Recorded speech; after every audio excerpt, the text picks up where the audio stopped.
موت کو فراق سمجھے گا، پھر یوں ہی بھاگتا پھرے گا، جبکہ اسے معلوم ہوگا کہ چہرے پر کپڑا باندھ کر نماز پڑھنا مکروہ تحریمی ہے، مگر عالم جاہل دونوں نماز میں مکروہ تحریمی کرتے ہیں کہ ناک پر کپڑا باندھ کر نماز پڑھتے ہیں۔ بھئی مر جانے میں رکھا گیا ہے، مر جاتے تو کرونا سے شہید مرتے نہ جی، پھر اس سے بھاگنے کی کیا ضرورت تھی؟ بلا کسی توسیع و تنصیب کے رب کہتا ہے وما کان لنفس ان تموت الا باذن اللہ، کوئی نفس پر موت نہیں آتی مگر اللہ کے حکم سے، کتاب مؤجلہ، جو لکھا ہوا ہے۔ بات فرماتے ہیں کہ اس کا مطلب یہ ہے کہ وہ لکھا ہوا ہے، کبھی ٹلتا نہیں ہے، جب آتی ہے تو وہ آ جاتی ہے، آدمی اس سے بھاگنا چاہے گا تو نہیں بھاگ سکتا، ایک مقررہ وقت ہے یہ، اس وقت سے آدمی کبھی نہیں بچ سکے گا، وہ جب آتی ہے تو آگے پیچھے نہیں ہوتی۔ اس صورت میں موت کے 3 قسمیں ہوں گی، چونکہ نبی کریم کا ذکر ہے اس واسطے اقسام موت کا ذکر ہے کہ اس میں 3 قسم کی موتیں ہوتی ہیں۔ ایک موت آتی ہے تو ٹل جاتی ہے، جب بندہ کہتا ہے کہ مجھے مرنا نہیں ہے تو وہ چلے جاتی ہے، پھر آتی ہے، پھر پوچھتی ہے، بندہ کہتا ہے مجھے مرنا نہیں ہے، وہ واپس چلی جاتی ہے۔ اللہ موت ایسی ہی بیچتا ہے ان بندوں کے پاس کہ بندے کے مرضی کے بغیر موت نہیں آتی۔ ایک بندہ وہ ہوتا ہے، دوسرا بندہ وہ ہوتا ہے جسے موت آ جاتی ہے، لیکن آ جانے کے بعد بھی کوئی اسے مردہ نہیں کہہ سکتا، نہ مردہ سمجھ سکتا ہے اسے، وہ زندوں کے جیسا ہوتا ہے۔ اس کا عالم تو یہ ہے کہ 100 سال کے بعد اس کی قبر کھود دی جائے، اس کے جسم سے خون بہتا ہے۔ تیسری قسم کی موت ہوتی ہے، تینوں قسم کی موتیں مسلمان کی اللہ کے مقربین کی ہے یہ تیسری قسم کی موت ہوتی ہے، جب آتی ہے تو ٹلتی نہیں ہے، لیکن موت کی تکلیف اس کے گناہوں کو معاف کر دیتی ہے۔ یہ جو آخری درجے کے لوگ ہیں وہ ہم ہیں۔ اب جب موت آتی ہے تو ٹلتی نہیں ہے ہم پر سے، وہ مقررہ وقت پر آتی ہے، ہمیں جو تکلیف ہوتی ہے وہ تکلیف ہمارے گناہوں کو معاف کر دیتی ہے۔ دوسری موت شہداء کی ہے کہ جب وہ اللہ کے راہ میں جہاد کرتے ہیں، جان اپنی قربان کر دیتے ہیں، رب کہتا ہے کہ لا تقولوا لمن يقتل في سبيل الله اموات، رب کہتا ہے کہ خبردار انہیں مردہ نہ کہنا۔ پوچھا گیا مولا مرے نہیں؟ رب کہتا ہاں مرے، لیکن مردہ نہ کہنا انہیں۔ اب پوچھا گیا نہیں بولیں گے، سمجھیں گے مردہ؟ کبھی ہوتا ہے نا، کوئی بات بولنے کی نہیں ہوتی، سمجھنے کی ہوتی ہے، سمجھنا جائز ہوتا ہے، بولنا جائز نہیں ہوتا۔ رب کہتا ہے وَلَا تَحْسَبَنَّ الَّذِينَ قُتِلُوا فِي سَبِيلِ اللَّهِ اموات، رب کہتا ہے خبردار مردہ سمجھنا بھی مت۔ آل سعود کی شروع کی حکومت تھی جس کا تذکرہ پہلے ہو چکا، اب اجمال ہے بس اس کا۔ تب وہاں کے قاضی خواب دیکھتے ہیں کہ کچھ شہید صحابہ کی قبروں میں پانی آ رہا ہے، اور وہ شہید صحابہ کہتے ہیں کہ قبر سے ہمیں منتقل کر دو۔ آل سعود خواب دیکھتے ہیں مگر ہمت نہ ہوئی کہ صحابی کی قبر کھود دیں۔ 3 دن خواب دیکھتے ہیں، چوتھے دن ان کے پاس قاضی آ گئے، آ کر کہتے ہیں کہ خواب میں دیکھتا ہوں۔ بادشاہ کہتے ہیں کہ مجھے بھی خواب پڑتا ہے۔ آخر کار پورے مشورے کے بعد حج کے دنوں میں اس بات کو مقرر رکھا گیا کہ لوگ جب حج کو آئیں گے تب قبر کھود کر ان صحابہ کو نکالا جائے گا تاکہ کسی کو اعتراض نہ رہے۔ حج کے دنوں میں لوگ جو جمع ہو گئے، ان کی قبریں کھودی گئی۔ جب ان کے اجسام نکالے گئے، لوگ حیبت میں آ گئے کہ آنکھ کھلی ہوئی ہے۔ فرماتے ہیں کہ انگریز وہاں پر تھے اور وہ دیکھ رہے تھے کہ 100 سال پہلے جو دفن کیے گئے ہیں، یوں نہیں معلوم ہوتا کہ وہ مرے ہیں، جسم تازہ ہے، پیر کا انگوٹھا دباتے ہیں تو خون آگے پیچھے ہوتا ہے، چہرے سے کفن کھولا گیا اور دیکھا گیا کہ آنکھ کھلے ہوئے ہیں اور چہرے پر مسکراہٹ ہے جو بتاتی ہے کہ مرے نہیں ہیں۔ رب ذوالجلال کہتا ہے کہ خبردار تم انہیں مردہ تک نہ سمجھنا۔ ایک دوسری قسم کی موت ہے یہ۔ وہ پہلی قسم کی موت جن کے پاس موت آ کر واپس بھی چلی جاتی ہے، بغیر ان کے مرضی کے موت نہیں آتی، وہ انبیاء علیہم الصلاۃ والتسلیمات ہیں۔ نبی رحمت صلی اللہ علیہ وسلم تو نبیوں کے سردار ہیں، ان کا معاملہ تو سب سے جدا گانا، سب سے افضل، سب سے اکرم۔ نبی کریم کا جب آخری وقت آنے لگا، رحمت عالم خطاب فرماتے ہیں۔ ویسے امام بخاری نے اس پر ایک باب بھی باندھا ہے۔ امام بخاری کی وہ روایت بڑی مشہور ہے جو اس باب میں خوب رہبری کرتی ہے۔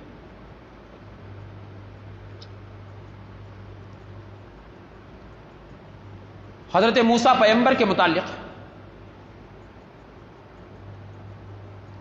سیدنا ابو ہریرہ رضی اللہ تعالی عنہ فرماتے ہیں کہ حضرت موسیٰ پیغمبر کی طرف ایک مرتبہ ملک الموت آئے. اس کیفیت کا ذکر کرتے ہوئے فرماتے ہیں ارسل ملک الموت الی موسیٰ علیہ السلام. حضرت ابو ہریرہ یہ قصہ سنا رہے ہیں جسے امام بخاری نقل کرتے ہیں. ایسے حضرت موسیٰ کی طرف اللہ نے ملک الموت کو بھیجا. فلما جاءہ جب وہ پہنچے سکہ حضرت موسیٰ نے زوردار تماشا مار دیا ملک الموت پر. بعض شارحین نے کہا کہ حضرت موسیٰ کسی کام میں تھے اور ملک الموت انسانی صورت میں آ گئے. آ کر حضرت موسیٰ سے کہنے لگے کہ تمہارا وقت آ گیا, تمہیں چلنا ہے. حضرت موسیٰ کسی کام میں تھے. حضرت موسیٰ کو عجیب سوجی, انہوں نے ایک پشکڑ مارا اور آنکھ پھٹ گئی حضرت موسیٰ کی. ففقع عینہ, ان کی آنکھ پھوٹ گئی. فرجع الی ربہ, وہ واپس بغیر موت کے حضرت موسیٰ کی روح لیے بغیر وہ واپس اللہ کی طرف لوٹ گئے. فقال, اور انہوں نے کہا ارسلنی الی عبد لا یرید الموت. وہ کہنے لگے کہ مولا تو ایسے بندے کے پاس بھیجا ہے جو مرنا نہیں چاہتا. یہ بندہ عام نہ تھا, یہ نبیوں میں سے تھا. الی عبد لا یرید الموت, کہ وہ مرنا نہیں چاہتا. مولا تو ایسے بندے کے پاس بھیجا ہے. اور وہ آنکھ دیکھا نہ تاؤ دیکھا, اس نے ہاتھ مار دیا ایسا کہ میری آنکھ پھوٹ گئی. ملک الموت پھوٹی آنکھ لے کر اللہ کے پاس جاتے ہیں. فرد اللہ عز وجل الیہ عینہ, اللہ نے ان کی آنکھ ان کے چہرے پر دوبارہ لگا دی. فقال ارجع الیہ فقل لہ یدع یدہ علی متن ثور. رب کہتا ہے کہ تم جاؤ ایک بیل لے کر, یا ان سے کہہ دینا کہ کسی بھی بیل پر اپنا ہاتھ رکھ دیں. فَلَهُ بِكُلِّ مَا عَزَّتْ يَدَهُ بِكُلِّ شَعْرَةٍ سَنَةٌ. ان سے کہہ دینا کہ بیل کے جسم پر ہاتھ رکھ دینا. جتنے بال آپ کے ہاتھ کے نیچے آ گئے, ہر بال کے بدلے میں 1 سال کی زندگی دوں گا. اتنی لمبی زندگی دے دیا. حضرت موسیٰ سے کہہ دینا. حضرت موسیٰ غضب میں آ گئے تھے. اللہ نبی کو منا رہا ہے. وہ محتاج نہیں ہے جی, وہ محتاج نہیں ہے. وہ محتاج نہیں, وہ محبت کرتا ہے. وہ محبت کرتا ہے. وہ اللہ ہی کی محبت ہے کہ بندہ محبت کرتا ہے. لیکن ہماری محبتیں نہیں ہیں, اس واسطے کہ ہم اللہ کے قریب نہیں ہیں. اگر اللہ کے قریب ہم ہو جائیں تو ہمارے سینے میں بھی محبت آئے گی. ہمارے سینے میں بھی محبت آئے گی. اللہ کی محبت تو دیکھو, وہ خدا ہے, اسے کیا ضرورت موسیٰ پیغمبر کو منانے کی.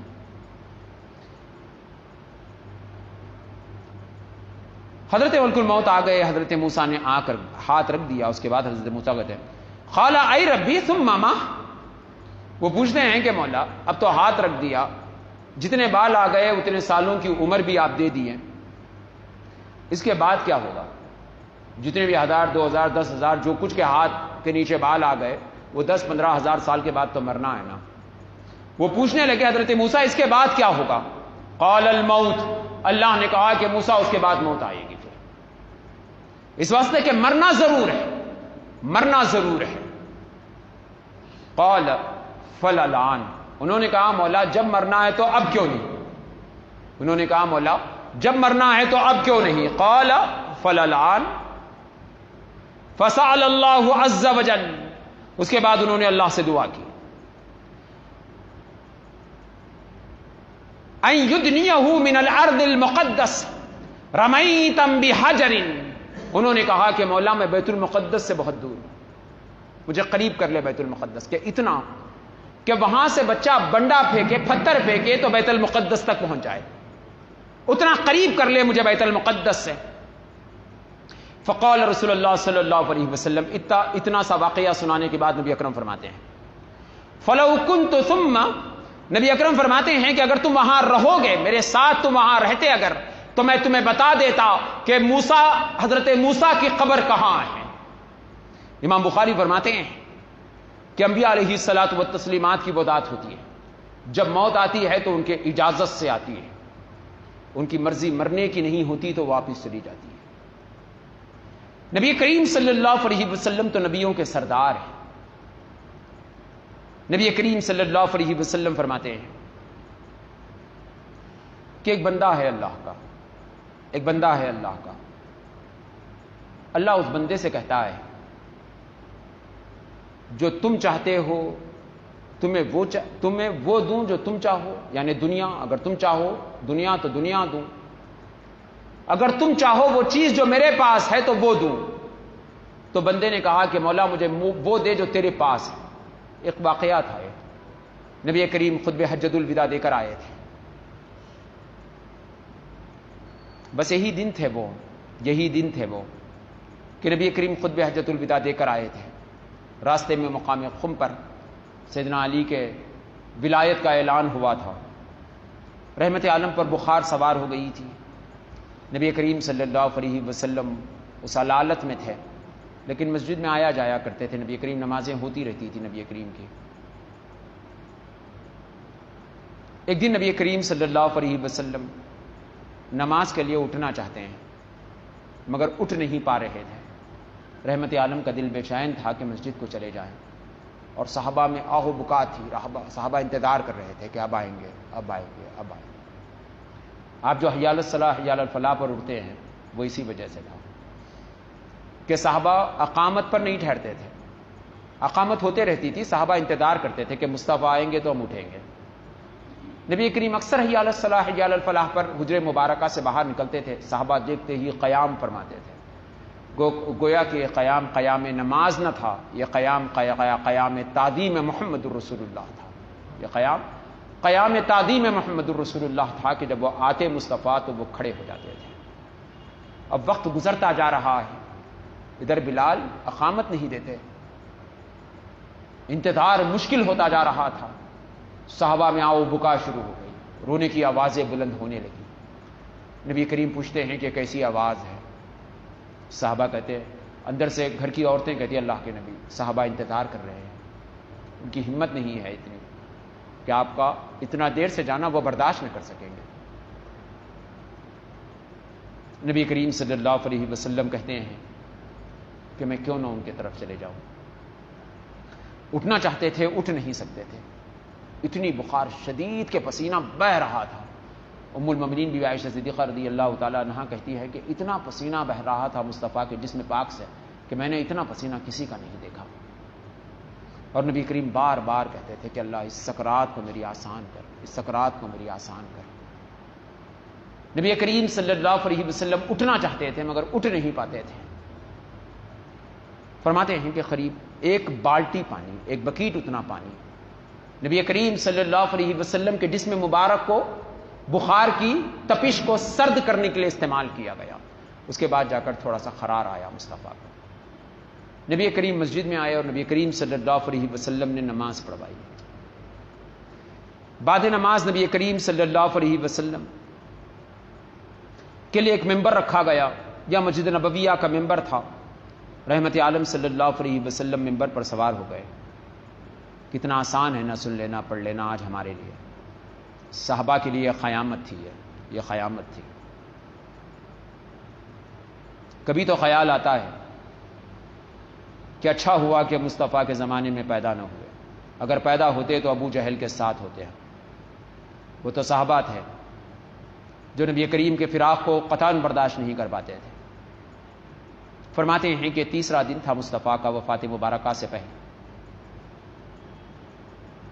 حضرت میمونہ کے مکان پر، ام المؤمنین حضرت میمونہ کے مکان پر نبی کریم آرام فرماتے تھے۔ وہیں پر نبی کریم نے ازواج طاہرات سے مشورہ کر کر ان سے اجازت لے کر نبی کریم چاہتے ہیں کہ ام المؤمنین بی بی عائشہ صدیقہ رضی اللہ تعالی عنہا کے کمرے پر آ جائیں۔ تمام بیویاں رونے لگی، وہ کہنے لگی مصطفیٰ ہم تو حکم کے منتظر ہیں آپ کے، آپ ہم سے اجازت لیتے ہیں۔ نبی کریم فرماتے ہیں تمہارا حق ہے میرے اوپر۔ حضور نبی کریم صلی اللہ علیہ وسلم اجازت لے کر ام المؤمنین بی بی عائشہ صدیقہ رضی اللہ تعالی عنہا کے مکان پر آ جاتے ہیں، اور وہیں سے نبی کریم صلی اللہ علیہ وسلم نماز کے لیے نکلے، مسجد میں آئے اور نبی کریم صلی اللہ علیہ وسلم نے نماز پڑھائی۔ ایک روایت میں تو آتا ہے، جیسا کہ اس کتاب میں جس میں دیکھ کر پڑھ رہا ہوں، قریب 7 بکیٹ پانی مصطفیٰ پر ڈالا گیا تھا، اور نبی کریم کہتے تھے بار بار اللہ میری امت پر رحم کر۔ آخرکار نبی کریم صلی اللہ علیہ وسلم مسجد میں آئے اور نبی کریم نے نماز ادا فرمائی۔ اس کے بعد نبی کریم نے خطبہ دیا۔ اس خطبے میں نبی کریم نے کہا کہ لوگوں شاید تمہیں میری موت کا ڈر ہے۔ سب نے کہا ہاں۔ نبی کریم فرماتے ہیں یہ لوگوں تم سے میری ملاقات کی جگہ دنیا نہیں ہے، تم سے میری ملاقات کی جگہ حوض کوثر ہے۔ اگر دنیا میرے ملاقات کی جگہ ہوتی تو میں یہاں سے جاتا نہیں، قیامت تک کے مسلمانوں سے میں ملاقات کرتا۔ نبی اکرم فرماتے ہیں کہ مجھ سے ملاقات کی آرزو یہ دنیا نہیں ہے، مجھ سے ملاقات کی آرزو کرنا کہ میں تمہیں حوض کوثر پر ملوں گا۔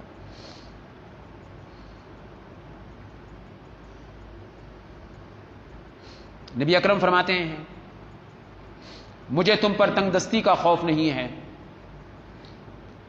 اور مجھے ڈر نہیں ہے کہ تم میرے بعد شرک کرو گے، مجھے ڈر اس بات کا ہے کہ تمہارے لیے دنیا کشادہ ہو جائے گی اور دنیا میں پڑ جاؤ گے، اس کے زمانے پر پڑ جاؤ گے اور وہ تمہیں ہلاک کر دے گی، مجھے اس بات کا ڈر ہے۔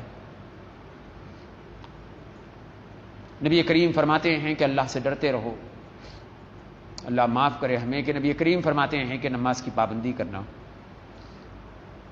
نبی رحمت فرماتے ہیں کہ لوگوں عورتوں کے معاملے میں اللہ سے ڈرو، اللہ نے تم پر عورتوں کا حق رکھا ہے، ان کے ساتھ نیک سلوک کرنا۔ نبی اکرم فرماتے ہیں کہ لوگوں ایک بندے کو اللہ نے اختیار دیا کہ دنیا کو چن لے یا وہ اس بات کو پسند کرے جو اللہ کے پاس ہے، تو اس بندے نے اس بات کو پسند کیا جو اللہ کے پاس ہے۔ بس اتنا کہنا تھا کہ حضرت ابوبکر زار و خطار رونے لگے۔ لوگوں کو بڑا تعجب ہوا۔ نبی کریم صلی اللہ علیہ وسلم تب کہتے ہیں مجھ پر جتنوں کا حق تھا میں نے ادا کر دیا سوائے ابوبکر کے۔ اس کے بعد نبی کریم فرماتے ہیں اگر کسی کو میں دوست بناتا تو ابو بکر کو دوست بناتا میں، لیکن میں نے اللہ کو دوست بنا لیا۔ یہ جملہ جب پڑھتے ہیں بخاری کی روایت میں تو عقل حیران ہوتی ہے اس جملے کو پڑھتے پڑھتے۔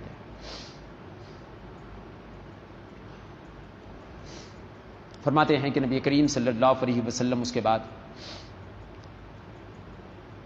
صحابہ کے کھاندوں پر سہارا لیتے لیتے گھر میں داخل ہو گئے، حجرے میں داخل ہو گئے۔ حضرت انس بن مالک رضی اللہ تعالی عنہ سے ایک روایت امام بخاری بیان کرتے ہیں کہ نبی اکرم صلی اللہ علیہ وسلم نے اس کے بعد حضرت ابوبکر کو مصلی سنبھالنے کا حکم کیا۔ حضرت ابوبکر مصلی پر گئے اور یہ معمولی بات نہ تھی کہ مصطفیٰ کی جگہ پر کوئی ٹھہر جائے اور صحابہ محمد الرسول اللہ کے جگہ پر کسی اور کو دیکھ لیں، ان کے لیے تو موت تھی۔ ام المؤمنین کہتی ہے کہ ابوبکر اسے برداشت نہیں کر پائیں گے۔ نبی اکرم سختی سے حکم فرماتے ہیں۔ سیدنا ابوبکر صدیق رضی اللہ تعالی عنہ مصلی پر تھے۔ حضرت انس بن مالک فرماتے ہیں کہ ہماری نظریں مصطفیٰ کو تلاش کر رہی تھی، ہم نماز میں تھے، ہماری نظریں مصطفیٰ کو تلاش کر رہی تھی۔ یقیناً وہ انہی کا کلیجہ ہے، یہ انہی کا کلیجہ ہے۔ ہم تو وہ ہیں نا جی جنہیں نماز میں نمازی یاد نہیں رہتی، لیکن صحابہ کو نماز میں بس چہرے مصطفیٰ یاد رہتا تھا۔ حضرت انس کہتے ہیں آخر نظرۃ نظرتها الی رسول اللہ صلی اللہ علیہ وسلم، میں نے آخری دیدار جو مصطفیٰ کا کیا میں نماز میں تھا۔ کتنی عجیب بات ہوگی اگر کوئی آدمی آج کہہ دے میں نماز میں تھا اور فلاں چیز دیکھا تو لوگ اس کا مذاق بنا دیں گے، لیکن صحابہ کی نماز یہی تھی۔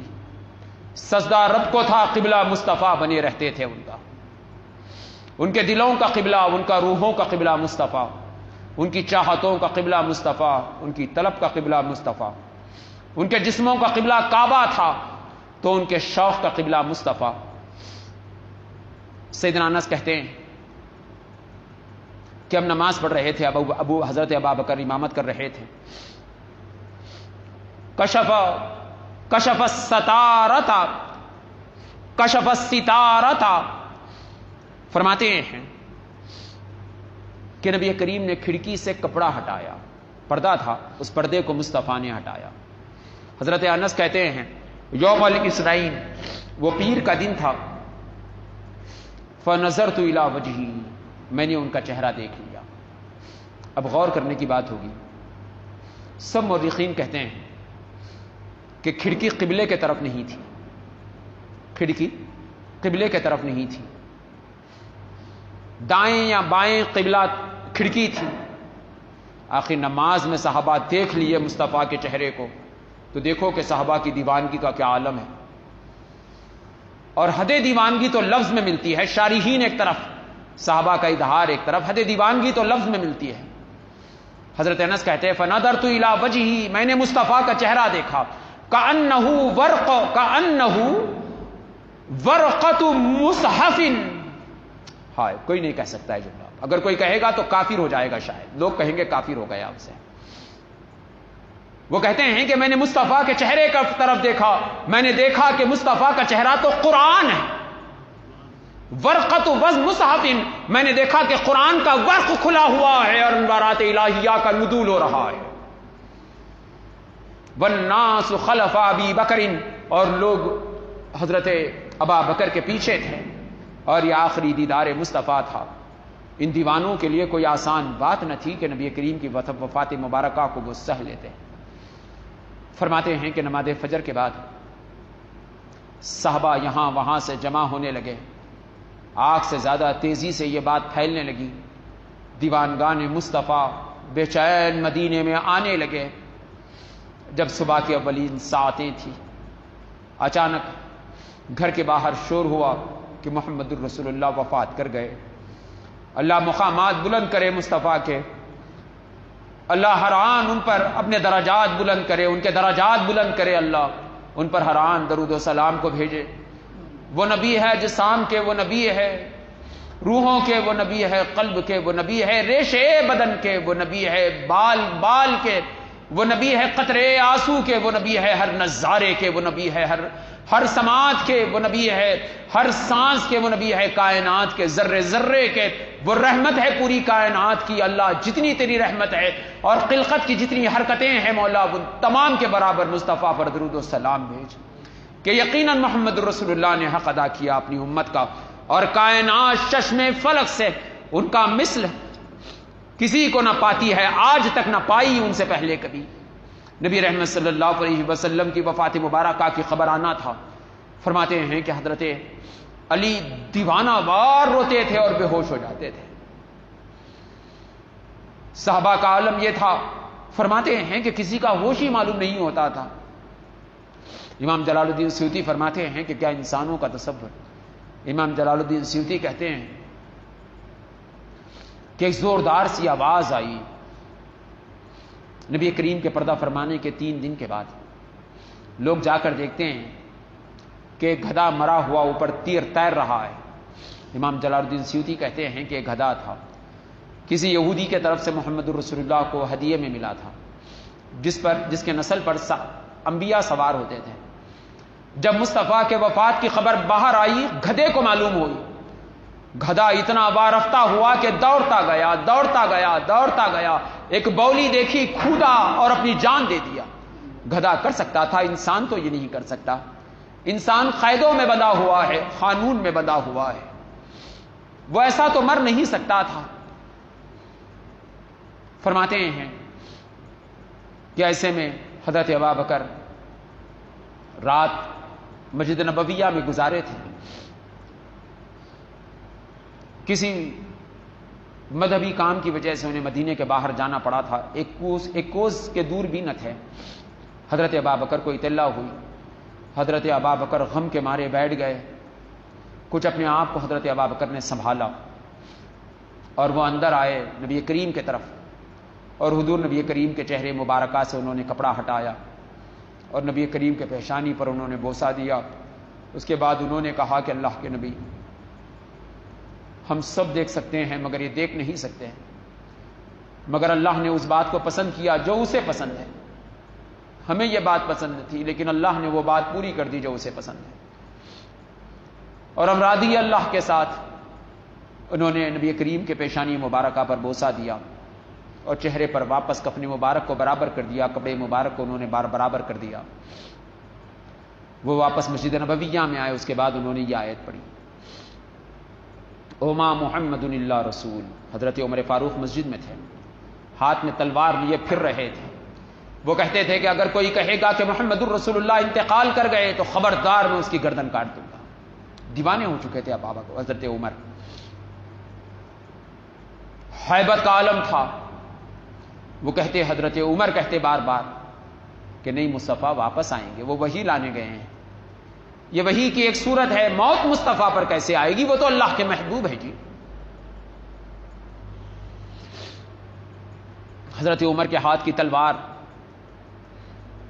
بتاتی تھی کہ صحابہ کے بے چینی کا کیا عالم ہوگا.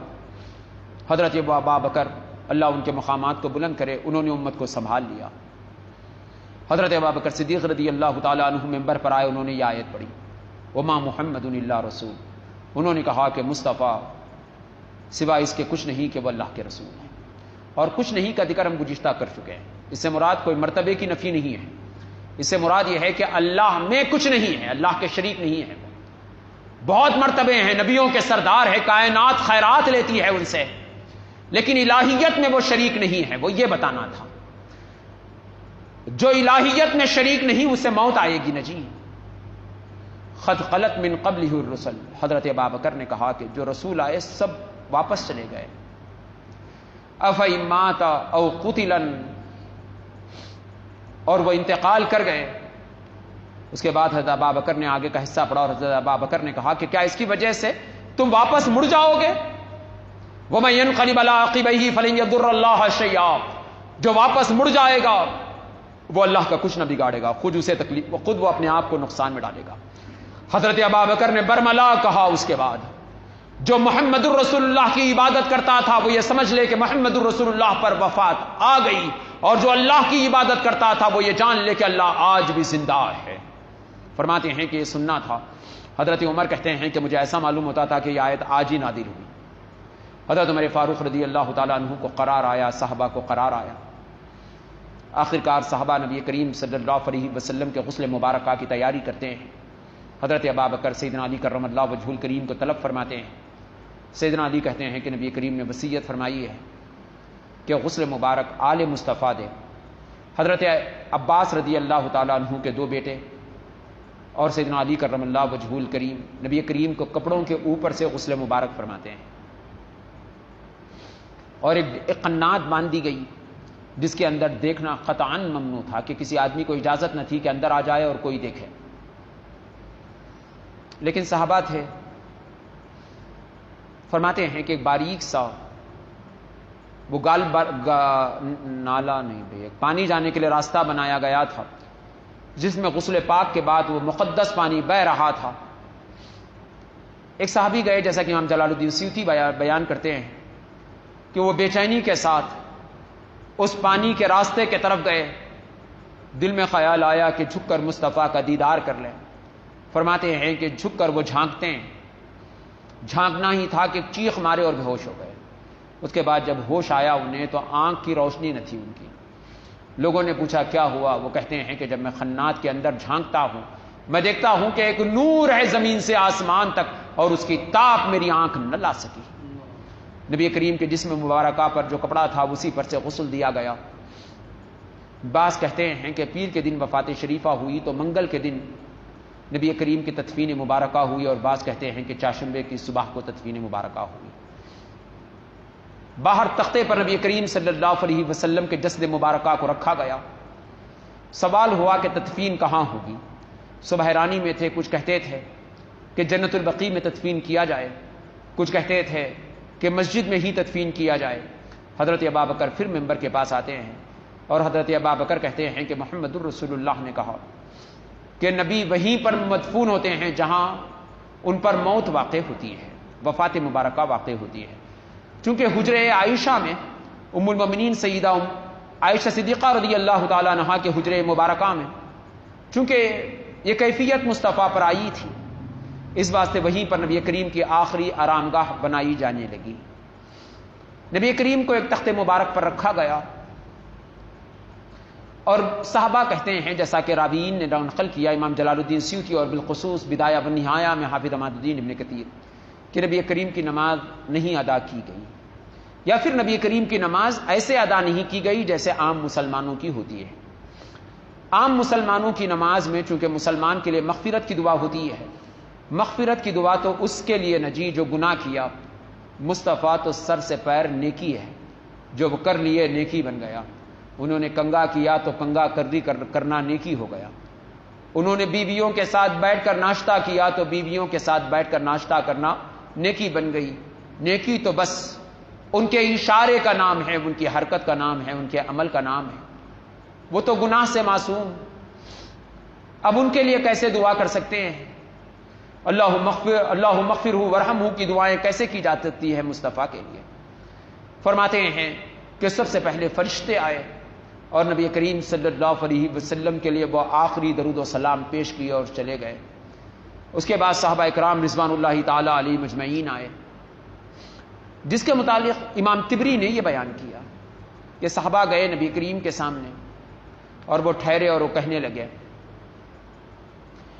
اللہم انا نشہد انہ قد بلغ ما انزل الیہ. صحابہ کہنے لگے کہ ہمارے پروردگار، ہم گواہی دیتے ہیں کہ تیرے نبی نے جو کچھ کہ تو نے نازل کیا سب ہمیں عطا کیا، ذرا بھی انہوں نے بخل نہیں کیا. وَنَصَحَ لِأُمَّتِهِ، اور انہوں نے اپنی امت کے لیے بہترین نصیحت فرمائی. وَجَاهَدَ فِي سَبِيلِهِ، اور انہوں نے جہاد کیا تیرے راستے میں. حَتَّى أَعَزَّ اللَّهُ دِينَهُ وَتَمَّتْ كَلِمَتُهُ، اور انہوں نے جہاد کیا یہاں تک کہ تیرا دین غالب آ گیا اور تیری باتیں مکمل ہو گئی. وَأَؤْمِنَ بِهِ وحدہ لا شریک لہ، اور انہوں نے مسلمان کر دیا ایک عالم کو. فجعلنا الہنا ممن یتبع قول الذین انزل معہ. اے مالک، ہم گواہی دیتے ہیں کہ تیرے حبیب نے تیرے نازل شدہ کلام کو ہم تک پہنچا دیا اور اس تمام کو ہم نے قبول کیا. وَأَجْمَعَ بَيْنَنَا وَبَيْنَهُ حَتَّى تَعْرَفَهُ بِنَا وَتُعْرَفَنَا بِهِ.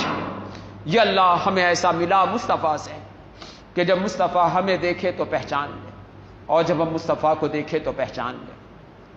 فرماتے ہیں کہ نبی کریم کے پہچاننے کا مطلب یہ ہے کہ ہمیں اتنے نیکیاں دے مولا، اتنا عمل کرنے دے مصطفیٰ کے طریقے پر کہ جب اٹھائے جائیں تو ہمارے نور سے مصطفیٰ پہچان میں آ جائے.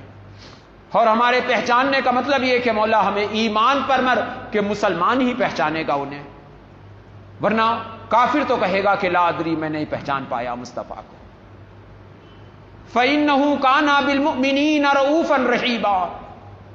مولا یہ تیرے حبیب ایسے جو مومنوں پر نرم اور رحم کرنے والے تھے. لا ينبغي بالایمان به بدلا ولا نشتری به ثمنا ابدا. کہ مولا ہمارا ایمان بکاؤ نہیں ہے مالک، ہم ایمان لائے ان پر کوئی قیمت نہیں ہے جو خرید لے. ہمیں رکھ اس حال میں کہ جب ہم ان سے ملاقات کریں تو وہ ہمیں پہچان لے اور انہیں پہچان لیں. فرماتے ہیں کہ یہ کہتے جاتے اور صحابہ پیچھے سے آمین کہتے جاتے تھے. یا پھر بعضوں نے کہا کہ یہ دعا تھی جو سب پڑھتے تھے. بعضوں نے کہا، بعض مورخین نے نقل کیا کہ کچھ نہیں تھا، بس درود ابراہیم پڑھتے تھے اور چلے جاتے تھے. بعضوں نے کہا کہ کوئی اور درود تھا جسے پڑھتے ہوئے صحابہ گزر گئے. حجر عائشہ میں ایک بغلی خبر بنائی گئی اور اسی میں نبی کریم صلی اللہ علیہ وسلم کی آخری آرام گاہ بنا دی گئی. اللہ اس کا ذکر ان آیتوں میں کرتا ہے. رب کہتا ہے وَمَن يُرِدْ ثَوَابَ الدُّنْيَا نُؤْتِيهِ مِنْهَا. جو آدمی آخرت چاہے گا اللہ اسے عطا کرے گا. بس یہ یوں ہی معلوم ہوتا ہے جیسا کہ مصطفیٰ نے کہا کہ بندے سے رب نے پوچھا یہاں چاہتا ہے کہ میرے پاس، تو اس بندے نے کہا کہ مولا تیرے پاس. تو اب رب کہتا ہے وَمَن يُرِدْ ثَوَابَ الْآخِرَةِ نُؤْتِيهِ مِنْهَا. جو آخرت چاہتا ہے وہ اسے آخرت میں دے گا. وَسَنَجْزِي الشَّاكِرِينَ. شکر کرنے والوں کے لیے اللہ کے پاس بہتر بدلہ ہے. اللهم صل علی سیدنا مولانا محمد افضل صلواتک و عدد معلوماتک وعلی آلہ وصحبہ وبارک وسلم. مالک تیرا فضل، تیرا احسان مولا، ہم گنہگار، ہم خطا کار مالک، ہم سے زیادہ ناپکار کوئی دوسرا نہیں، ہم سے زیادہ گنہگار کوئی دوسرا نہیں مولا، تیری کائنات میں ہم سے بڑے گنہگار نہیں مولا، مگر تیرا فضل مالک کے بغیر مانگے مولا نبیوں کے سردار کی امت میں تو نے پیدا کیا مولا۔ مالک ایسا نبی ہمیں عطا کیا مولا جس نے ہمارے لیے شریعت کو آسان کر دیا مولا، اس نبی کی چاہت میں تو نے ناسخ و منسوخ نازل کیا مولا۔ مالک ایسا نبی تو نے ہمیں عطا کیا مولا جس نے ہمارے عمل کو آسان کر دیا اور ہمارے ثواب کو جس نے بڑھا دیا مولا۔ ایک ایسا نبی تو نے ہمیں عطا کیا مولا جس کے تصور سے موت آسان ہو جاتی ہے، ہر مشکل کا مقابلہ ہم کر جاتے ہیں مولا۔ مالک تیرا فضل، تیرا احسان مولا، ہم ناپکاروں کو تو نے ایسے نبی کی امت میں پیدا کیا مولا۔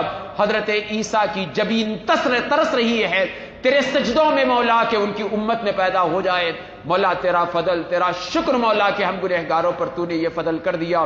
یقیناً مولا تو فضل کرنے والا، تو رحم کرنے والا، تو نوازش کا کرنے والا، ہم گنہگاروں سے محبت کرنے والا مولا۔ یہ محبت نہیں تو کیا ہے کہ تو نے ہمیں ان کی امت میں پیدا کر دیا مولا۔ یہ تیرے محبت کی نشانی ہے مالک کہ تو نے ہمیں چنندہ کیا، تو نے ہمیں پسند کیا مولا، اور اس نبی رحمت کی امت میں تو نے ہمیں بھیج دیا مالک۔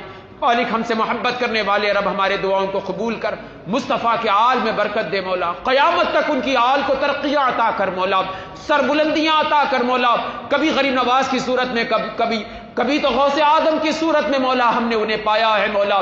آج امت پریشان حال ہے مولا، ان کی آل سے ہماری حفاظت کر لے مولا، ان کے آل سے ہماری حفاظت کر لے مولا، ان کی آل کی سربلندی کر، آج بھی ان کے آل کے ہم محتاج ہیں مولا۔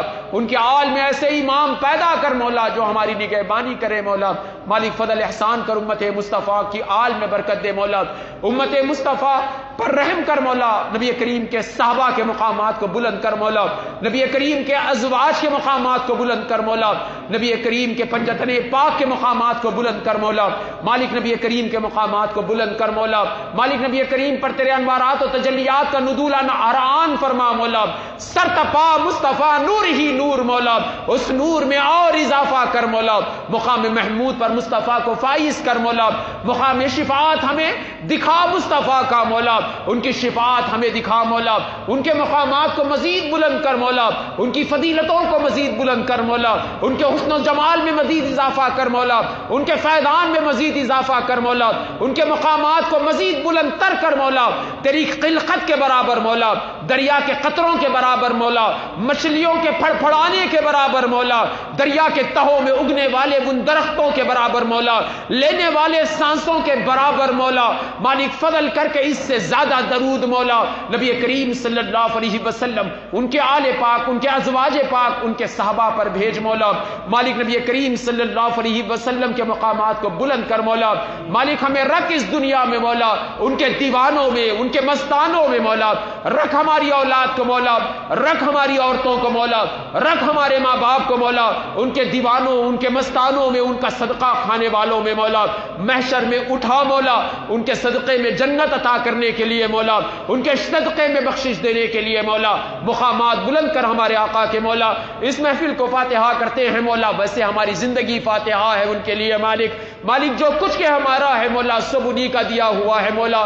فقیر کیا پیش کر سکتا ہے تیرے حبیب کے لیے مولا، اس کتاب کی حرمت کا واسطہ مولا، جو کچھ کے اس کا ثواب تو ہمیں دیتا ہے مولا اسے زیادہ کر، اور یہ ثواب مصطفیٰ کے دربار میں پیش کرتے ہیں مولا، قبولیت عطا کر مولا۔ صدق مصطفیٰ کے ہمارے والدین کی مغفرت فرما، ہماری مغفرت فرما، اس حال میں ملاقات کروا مصطفیٰ سے مولا کہ وہ ہم سے راضی رہے مولا، اس حال میں ملاقات کروا ہم سے کہ وہ ہم سے راضی رہے مولا۔ مالک ان کا دیدار عطا کر مولا، یہاں پر وہاں پر ان کا دیدار عطا کر مولا۔ مالک فضل کر ہم فقیروں کی، ہم گنہگاروں، ہم فاسقوں کی دعاؤں کو مولا غلامان مصطفیٰ کے دعاؤں میں شامل کر مولا، ہمارے دعاؤں کو مقبول کر۔ فصلی اللہ تعالی علی خیر خلقہ محمد و آلہ و اصحابہ اجمعین۔